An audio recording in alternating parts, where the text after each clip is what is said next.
실적은 정말 역대급으로 좋은데 주가는 왜 계속 제자리 걸음일까요?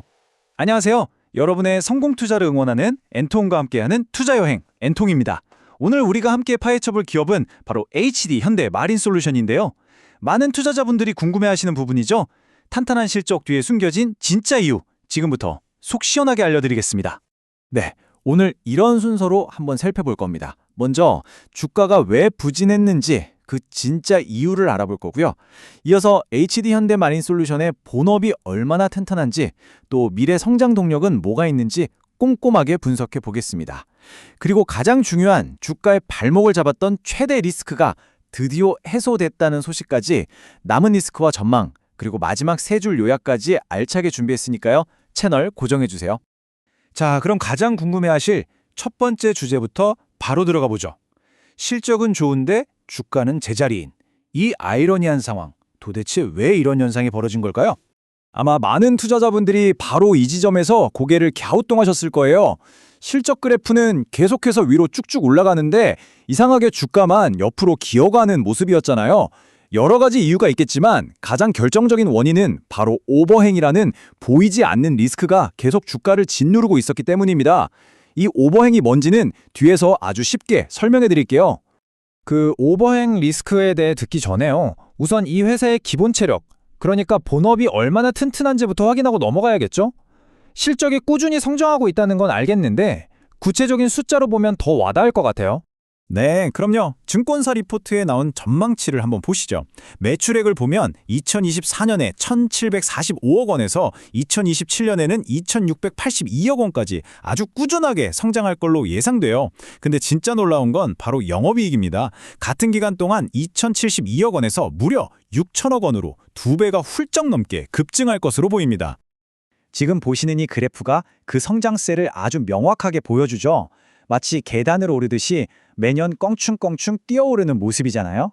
쉽게 말해서 불과 3년 만에 벌어들이는 이익이 2배 이상으로 불어난다는 뜻이에요. 이 정도면 본업의 이익 창출 능력이 얼마나 탄탄한지 더 말할 필요가 없겠죠. 와, 본업 실적만 봐도 정말 대단한데요? 그런데 이렇게 가파른 성장을 이끌어낼 만한 뭔가 특별한 미래 먹거리가 또 준비되어 있는 건가요? 네, 그렇습니다. 아주 확실한 미래 성장 동력이 4가지나 있습니다. 첫째, 전 세계적으로 환경 규제가 점점 강해지고 있잖아요.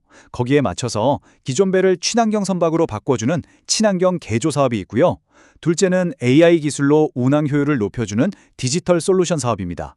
그리고 셋째는 LNG 운반선을 바다 위 LNG 터미널로 변신시키는 고부가 가치 사업인 FSRU 개조 사업. 마지막으로 육지에 있는 발전소 엔진을 관리해주는 사업까지. 정말 미래 먹거리가 확실하다고 할 수 있겠죠. 이렇게 튼튼한 본업에 확실한 미래 성장 동력까지 있는데도 주가가 그동안 힘을 못 썼다니. 다시 처음 질문으로 돌아가게 되네요. 아까 말씀하셨던 그 오버행 리스크, 도대체 이게 뭐길래 그렇게 주가의 발목을 꽉 잡고 있었던 걸까요? 네, 오버행, 말이 좀 어렵죠? 아주 쉽게 말하면 언제 터질지 모르는 시한폭탄 같은 대규모 매물이라고 생각하시면 돼요. 어떤 큰 주주가 주식을 엄청나게 많이 들고 있는데 저걸 언제 시장에 내다 팔지 하는 불안감이 계속 투자자들을 짓누르는 거죠. 그러니 다들 갑자기 물량이 쏟아져서 주가가 떨어질까 봐 선뜻 매수하기가 어려웠던 겁니다. HD 현대마린 솔루션의 경우에는 사모펀드인 KKR이 가지고 있던 지분이 바로 이 오버행 리스크의 핵심이었어요. 그런데 말이죠, 바로 그 시한폭탄이 최근에 거의 해체됐습니다. 시장을 꽁꽁 얼어붙게 만들었던 KKR의 지분이 대규모 매각, 즉 블록딜을 통해서 이제 딱 4.99%만 남게 된 거예요. 이건 주가를 억누르던 가장 무거운 족쇄가 드디어 풀렸다고 볼 수 있는 겁니다. 그래서 증권가에서도 이걸 굉장히 긍정적인 신호로 보고 있는 거고요. 가장 큰 리스크가 거의 해소됐다니 정말 다행이네요. 그럼 이제 모든 걱정은 끝난 걸까요? 혹시 아직 남아있는 다른 리스크는 없는지, 그리고 앞으로의 전망은 어떤지 냉정하게 한번 짚어주시죠. 물론 아직 지켜봐야 할 부분도 있습니다. KKR의 마지막 남은 4.99% 지분이 언제 시장에 나올지 모른다는 점, 그리고 신사업인 FSRU 수주량이 좀 변동성이 있을 수 있다는 점은 우려 요인이에요. 하지만 제 생각엔 기대할 수 있는 요인이 훨씬 더 크다고 봅니다.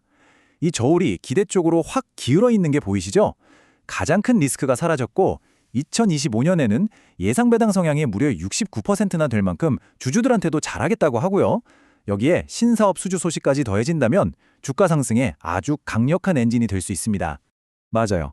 기대 요인이 더 크다는 말씀에 힘이 실리는 게 실제로 증권사들이 제시한 평균 목표 주가를 보면 약 27만 원 수준이거든요. 현재 주가를 생각하면 시장에서는 상당한 상승 여력이 있다고 보고 있는 셈이죠. 자, 그럼 오늘 나눈 이 복잡한 이야기들 우리 투자자분들이 기억하기 쉽도록 딱 세 줄로 핵심만 정리해 주시죠. 네, 오늘의 핵심 정리 나갑니다. 첫째, HD 현대마린솔루션의 본업은 아주 튼튼하게 그리고 꾸준하게 이익 성장을 이어가고 있습니다. 둘째, 그동안 주가의 발목을 꽉 잡고 있던 최대 리스크, 바로 KKR의 오버행 문제가 이제 거의 해소되었습니다. 그리고 마지막 셋째, 앞으로의 주가는 친환경 개조나 FSRU 같은 신사업 분야에서 얼마나 좋은 성과를 보여주느냐에 따라 결정될 겁니다. 자, 오늘 분석을 통해 HD 현대마린솔루션을 둘러싼 족쇄와 새로운 기회를 함께 살펴봤습니다. 이 내용을 들으신 여러분은 이 기업의 미래를 어떻게 보시나요? 댓글로 여러분의 소중한 의견을 자유롭게 남겨주세요.